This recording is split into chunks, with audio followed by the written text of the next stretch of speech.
Okay. So here I am in the Judaica section in Barnes & Noble, and I see there are maybe three bookshelves here. And of course you've got your Bibles, Judaism for Dummies, Talmud for the Idiots, and then of course it goes to Buddhism. Maybe God is a verb, maybe some good books here, but there's one book that they don't have, which is a book which is really great for this season. This season is we're approaching Elul. Elul is the month before Rosh Hashanah and high holidays. There was a school in Europe that they would make special emphasis to study this one book. This book is called The Palm Tree of Devorah. It was written by a kabbalist in the 15th century by the name of Rabbi Moshe Cordevero. Actually, maybe it was the 16th century. He was just before the Ari. He wrote this book, among other books. The Palm Tree of Devorah has to do with what's called imitatio Dei. What does that mean? Imitating God, emulating God.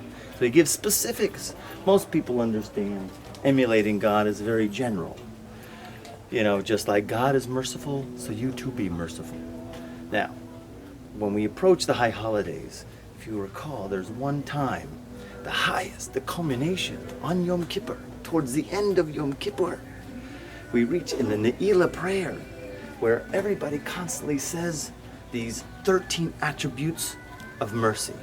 Like Hashem, Hashem, Kel Rachum V'Chanon, Erech Apayim, Rav Chesed V'Emes.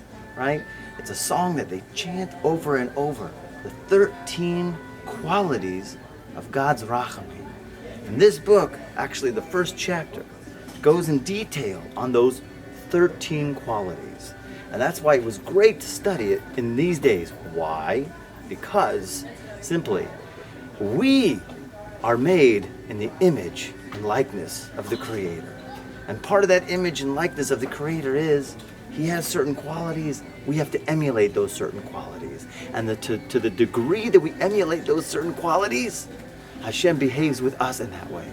To the degree that we are compassionate with all of the creation, so God is compassionate with us.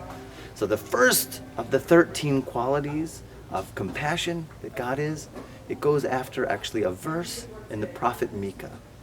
The prophet Micah starts off with the first attribute, Mi El Kamocha, Mi Kael Kamocha. Who is a God like you? The angels speak about God. Who is a God?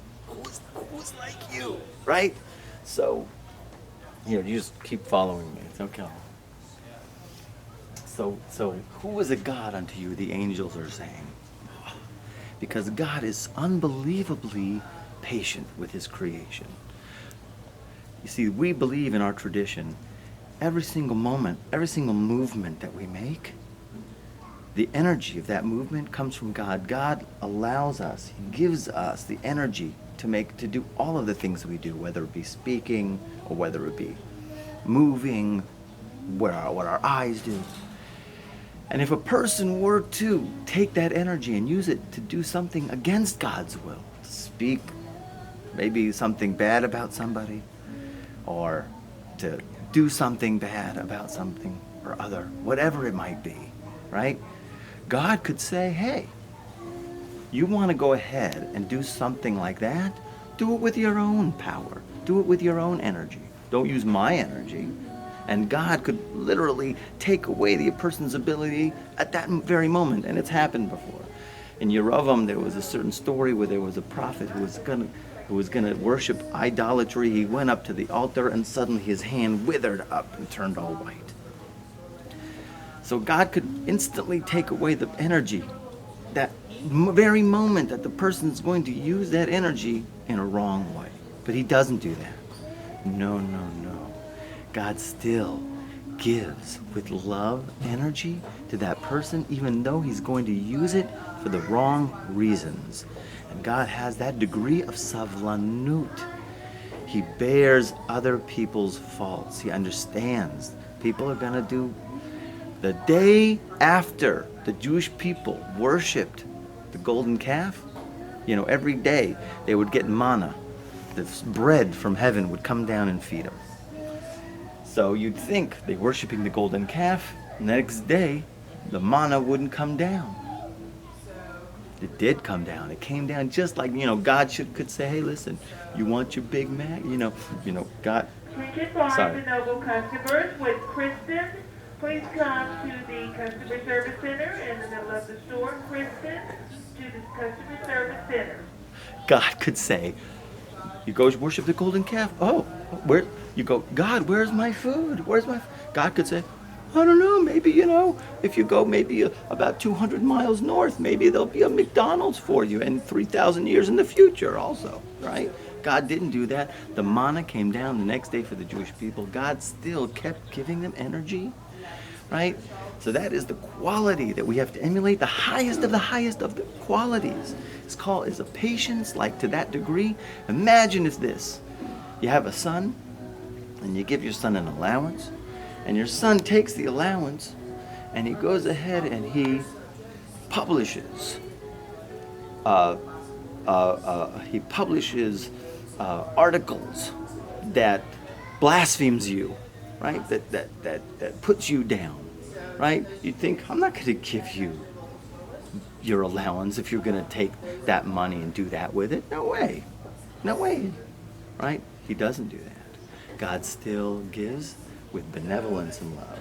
So the idea here is that we have to emulate is everybody has weaknesses, and we can emulate God, and we are emulating God when we are patient and we understand people have weaknesses.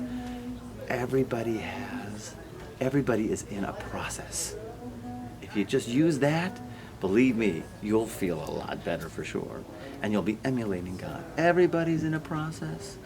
Understand everybody has weaknesses. Everybody's in a process. So the idea here is to tolerate other people's weaknesses, and that is the first of the 13 qualities of the 13. And this is the highest of the 13 attributes of God that we can emulate.